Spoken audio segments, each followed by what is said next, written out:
A gente ficou sabendo também que houve umas exibições desses filmes para militares norte-americanos, pessoal da inteligência, naquela época que era o extinto SNI.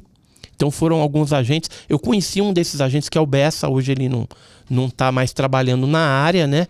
Mas ele chegou a escrever em livro que ele participou de uma vigília, né, que foi uma dessas investigações feitas pelos militares. Sim. Ele estava junto lá com o capitão o Irangê Holanda.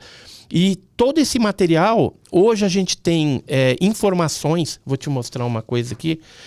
Por exemplo, o Harry Reid, que é um ex-senador, ele faleceu em 2021. Antes de mostrar aqui, a gente vai continuar daqui, mas achei uma linha aqui naquele documento que você me mostrou. Sim. Que fala assim: resultou debilidade permanente ou perda de inutilização do membro no sentido da função, poderá resultar debilidade permanente de funções psíquicas. E depois diz aqui, ó, poderá resultar enfermidade incurável. Sim.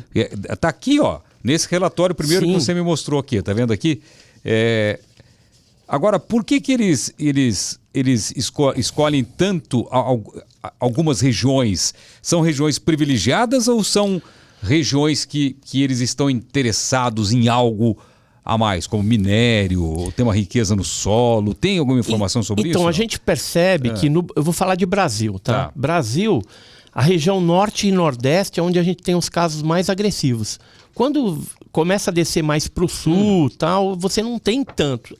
Esporadicamente tem alguma coisa. Sim. Que nem se a gente pegar São Paulo, a gente teve o caso do homem que derreteu, que aconteceu em Araçariguama, em 1946. Esse eu não sabia. Esse ele tomou um raio da luz, ele tentou fugir, né, pular uma janela para dentro de casa, tal, e depois começou a ocorrer uma coisa terrível no corpo dele, que foi as partes que estavam expostas àquela luz, né, que foram expostas à luz, começaram a cair. Então a orelha foi desprendendo, algumas articulações da boca, do nariz. Só com o efeito da luz? Só com o efeito da luz. E aí ele procurou ajuda na casa de alguns amigos ali, e aí tinha uma pessoa que foi do exército, tal, tinha noções de primeiros socorros e fez ali os primeiros socorros, mas falou, ó, vamos levar ele para o hospital. Só que até chegar no hospital ele morreu no meio do caminho. Né? Então ficou conhecido, esse cara chamava João Prestes Filho, e o caso é o caso de Araçariguama, do homem que derreteu. O homem que derreteu. O homem que, 1946.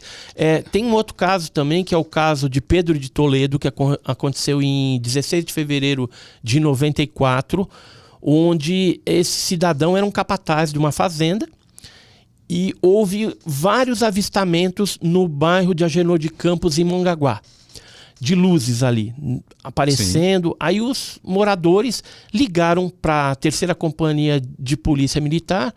Na época lá estava o comandante, que era o Alaor José Gasparotto, e o comandante falou assim para as viaturas, ó, pega e vai lá e verifica esse negócio, né, que o pessoal está dizendo que tem umas luzes lá. E aí foi a viatura 301, 302, 303. Chegando no local, uma das viaturas chegou a ver o objeto, que depois já foi para a serra e foi em direção a Pedro de Toledo, onde ocorreu a morte do José Marlone, que era esse capataz da fazenda. Agora, como que ele morreu, né? Existe documento, né, da polícia, da 3ª Companhia. Eu tenho um telex que o próprio comandante Alaor José Gasparotto me presenteou.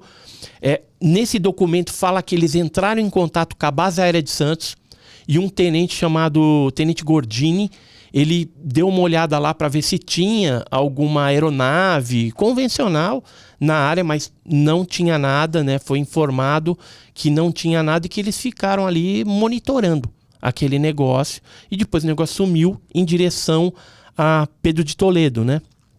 E lá em Pedro de Toledo, então, nessa fazenda, o objeto chegou lá.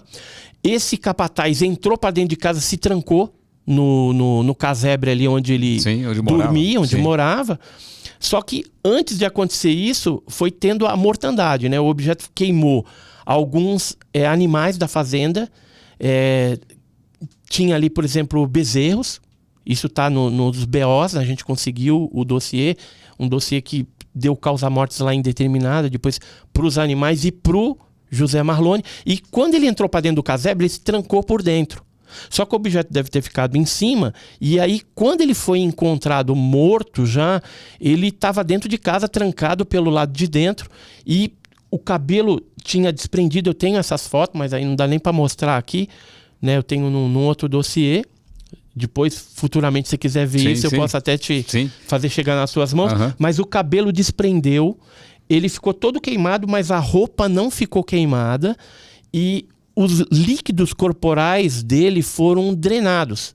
Tanto é que a polícia, né, o Dagoberto lá, que foi que fez a investigação criminal e tudo mais, já falecido também, ele disse que batia no pé assim da vítima e parecia uma borracha preta, né? E não tinha cheiro de putrefação, nada, embora o cara foi encontrado dias depois, né? Morto dentro da casa.